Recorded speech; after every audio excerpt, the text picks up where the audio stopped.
Students সবাই কেমন আছো? আশা করি ভালো আছো। ফার্স্ট পার্টে আমরা কি দেখেছিলাম? এই ভিডিওর ফার্স্ট পার্টে যে হোয়াট ইজ ডেরিভেটিভ, ডেরিভেটিভটা কি, অ্যান্ড তার যে অ্যাপ্লিকেশন বা ইউজেস এগুলো আমরা দেখেছিলাম। আর ফান্ডামেন্টাল যে ফান্ডামেন্টাল যে রুল সেটা দেখেছিলাম।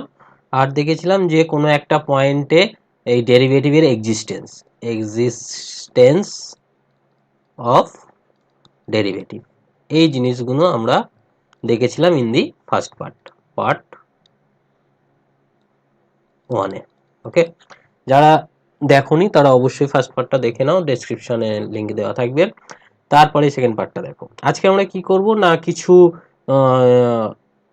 ফর্মুলা, ডেরিভেটিভের যে ফর্মুলা যেগুলোকে বেস করে আমরা ম্যাথামেটিক্সগুলো করব, সেই ফর্মুলাগুলো ডেরিভেশন করব by using this fundamental rule. Fundamental রুলটা আগের দিনে আমরা যেটা শিখেছি, সেই ফান্ডামেন্টাল রুলটাকে ইউজ করে আমরা কি করব না, কিছু বেসিক ফর্মুলা ডিরাইভ করব। সেই বেসিক ফর্মুলার উপর বেস করে আমরা পরবর্তী ক্লাসে কিছু ম্যাথামেটিক্স করব। ক্লিয়ার? So let's start.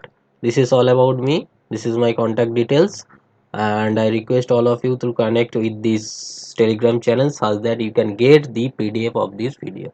এই যে লেকচার গুলো হচ্ছে বা এই ভিডিও গুলো হচ্ছে তার পিডিএফ যদি পেতে চাও, এই টেলিগ্রাম জয়েন হও বা হোয়াটসঅ্যাপে মেসেজ করো। ওকে, সো লেটস স্টার্ট। ফার্স্ট হচ্ছে ddx of x to the power n। আমরা কি জানতাম যে dy dx এটা হচ্ছে আমাদের ডেরিভেটিভ অফ y বা ddx অফ y, এই তো। এইটা হচ্ছে আমাদের ফাংশন। এই ফাংশনটা আমাদের যদি x to the power n হয় তাহলে এর ভ্যালুটা কি হবে? দেখো, মনে করো আমাদের মনে আছে নিশ্চয়ই আমাদের ফান্ডামেন্টাল যে রুল ছিল সেটা কি ছিল, dy dx equal to limit h tends to 0 f of x plus h minus f of x by h। এই তো ফান্ডামেন্টাল রুল। এখানে f of x টা কি? Here f of x is x to the power n, so f of x plus h is x plus h whole to the power n. Okay, so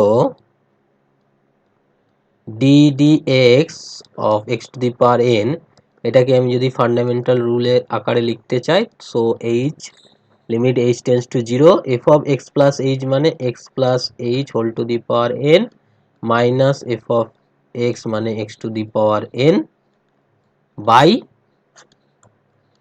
h। Clear? এবার এটাকে আমি একটু substitute করব। Take x plus h equals to z, so if h tends to 0 so x tends to z, এটা লিখতে পারি। তাহলে এইটাকে আমি এরকম লিখতে পারি, h tends to 0 হলে x to the power n tends to n, that's mean h tends to 0 very small, so x to the power n can be equated at z to the power n, so you can say this is z to the power n minus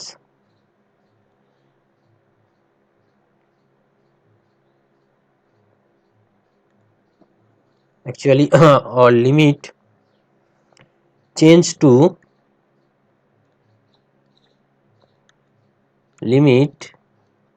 to h from z, so z tends to x, so this is z to the power n minus x to the power n by h equal to, here you can calculate h equals to z minus x, so this is z minus x. okay, এবং তো clear? এবারে লিমিটের একটা formula আছে, লিমিটের formula ছিল এরকম, x tends to a x to the power n by a to the power n by x minus a equal to ছিল n a to the power n minus 1। এটা হচ্ছে আমাদের লিমিটের ফর্মুলা। যদি না জেনে থাকো লিমিটের ফর্মুলাটা একটু দেখে নেও। এটা যদি আমি এখানে ইউজ করি, এখানে z টেন্ডস টু x, তাই তো, z tends to x. So এখানে এক্সটা জেড আর জেডটা এ, এরকম একটা দেখতে হয়েছে। সো এন তো হলো এ, মানে এখানে হচ্ছে x, x two the power N minus one. Clear? So our formula ddx of x to the power n is equals to n x to the power n minus 1. This is our first formula in the derivative. পাওয়ারে যেটা থাকবে সেটা সামনে আসবে, পাওয়ার থেকে এক কমে যাবে। ওকে, এবং তার ডেরিভেশনটা আমরা এই ফান্ডামেন্টাল রুল যেটা ছিল, ফান্ডামেন্টাল রুল যেটা আগের দিন আমরা ডিরাইভ করেছিলাম বা বুঝেছিলাম, সেটা থেকেই আমরা ডিরাইভ করতে পারলাম। নেক্সট, যদি আমাকে এটা বার করতে বলে ddx of x to the power half, এটাকে আমি কি বলতে পারি? ddx রুট এক্স মানে কি? x to the power half. এবার আমাদের ফর্মুলা একটু আগে কি ডিরাইভ করলাম না, x to the power n equal to ছিল n x to the power n minus one. So এখানে আমরা বলবো n মানে এখানে half, half x to the power half minus one. তাহলে হাফ হাফ মাইনাস ওয়ান মানে কি? x to the power minus half, that is nothing but 1/2 root x. তাহলে এটাকে মনে রাখতে হবে আমাদের, রুট এক্স এর ডেরিভেটিভ কি? 1/2 root x. Clear? Root x এর ডেরিভেটিভ 1/2 রুট এক্স। ওকে, এখানে একটা নোট দেওয়ার আছে, নোটটা হচ্ছে এইটা, এই যে n এর ভ্যালু আমাদের একের কম হলো, if n less than 1, n যদি একের কম হয়, n এর ভ্যালু যদি একের কম হয়, তাহলে আমাদের রেজাল্ট্যান্টে কি হচ্ছে? এক্সটা নিচে চলে আসছে, then x not equal to 0, এইটা আমাদের হতেই হবে। এনটা এক্সটা নট ইকুয়াল টু 0, এক্স যদি 0 হয়ে যায় তাহলে কি হয়ে যাবে? ইনফিনিটি হয়ে যাবে, তখন ম্যাসাকার হয়ে যাবে। সেই জন্য if n equal less than 1, then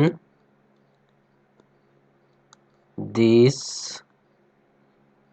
এটাকে একটুখানি গুছিয়ে লিখি, if n less than 1, then this ddx x to the power n equal to n x to the power n can be apply if x not equal to 0. x যদি not equal to 0 হয় তবেই আমরা এই ফর্মুলাটা apply করতে পারবো in case of n less than 1। In greater than 1 হলে no problem, x 0 কি 0 নয়, no problem, but n less than 1 হলে, 0 হলে কিন্তু এই ফর্মুলাটা অ্যাপ্লাই করা যাবে না, তখন অন্য ফর্মুলা আছে। 1 নম্বর পয়েন্ট।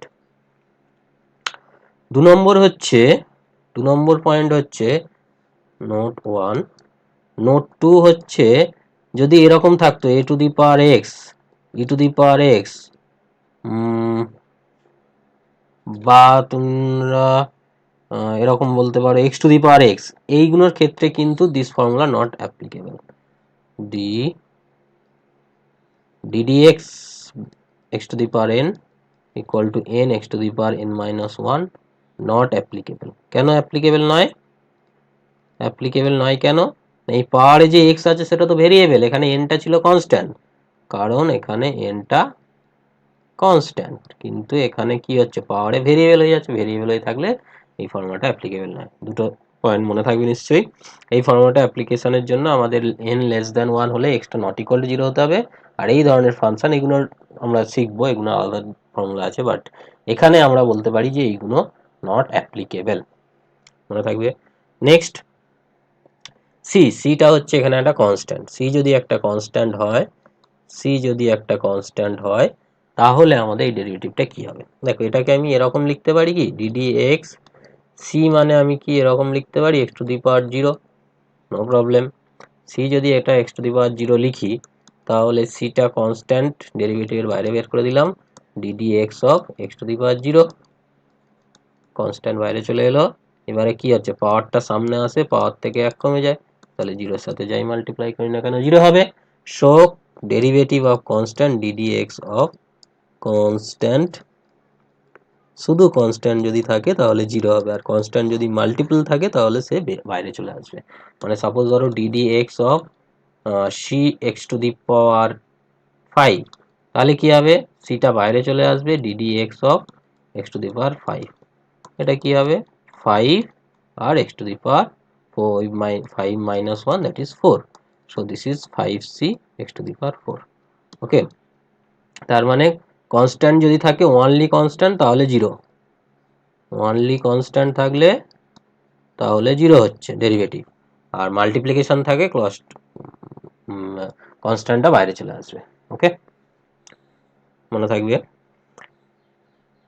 আরেকটা এক্সাম্পল করা যাক। ধরো এরকম আছে x to the power ddx of 1 by x to the power 4।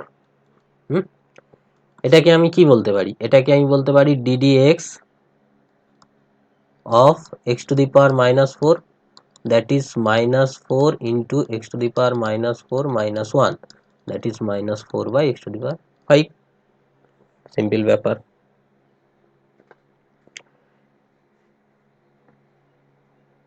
Okay,